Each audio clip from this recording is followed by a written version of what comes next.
I think patience is the key with Middlesbrough this year. It's a year of trying to play different football from what the punters have been used to. A lot of young players are going to be integrated, you would think, given his track record working with the younger players.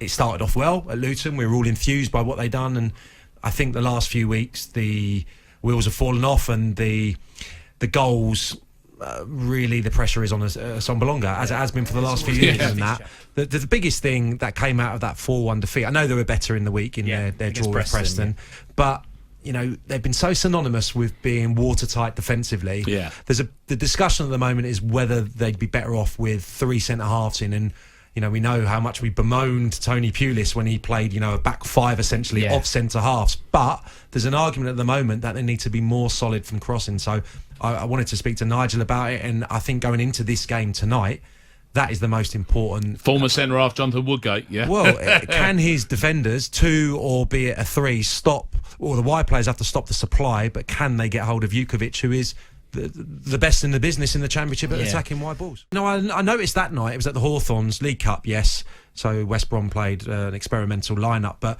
there was a few more footballers in that Millwall side, and I think that's the big talking point at the moment, that they've been too defensive, too negative, the football's been ugly, and the supporters have turned, and it was, by all accounts, pretty ugly at Luton on Wednesday night. The rub of this then, really, if Millwall had suddenly decided that Neil Harris wasn't good enough anymore, I'm shocked and surprised. The only credit I'll give them is that they let him, as you say, Dan, walk out of the place. I don't want to be patronising, because Neil, I would imagine, is hurting today and would have wanted to stay in the job and get Millwall up the table this year and have an opportunity to bring some more players in and maybe change the style a little bit. But they spent money, you know, not big money, the budget's down, but of course, but I mean, Mahoney, Budvarsson, Smith, they paid fees for these players. So the fans would have anticipated, after getting rid of some dead wood, he was very vocal that he had a bad dressing room tail end of last season.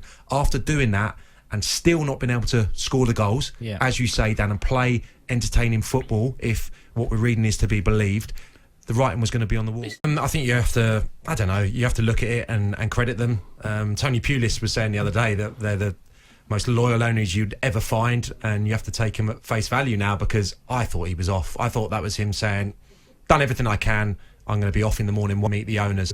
I think he's tried everything. Maybe he hasn't been as flexible in terms of the formations, but he has played different systems at times.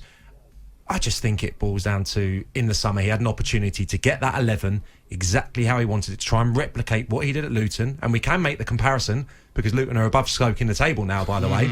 Oh, yeah. But the fullbacks, so important for Luton, and that's been an issue, because when he's tried to stick with the same side at Stoke, after they've had some impressive performances, maybe not got the results, he seems to have still made changes at the fullback area. So I think that's such an important cog in this diamond. He hasn't had that right, and various other ingredients haven't gone well as well.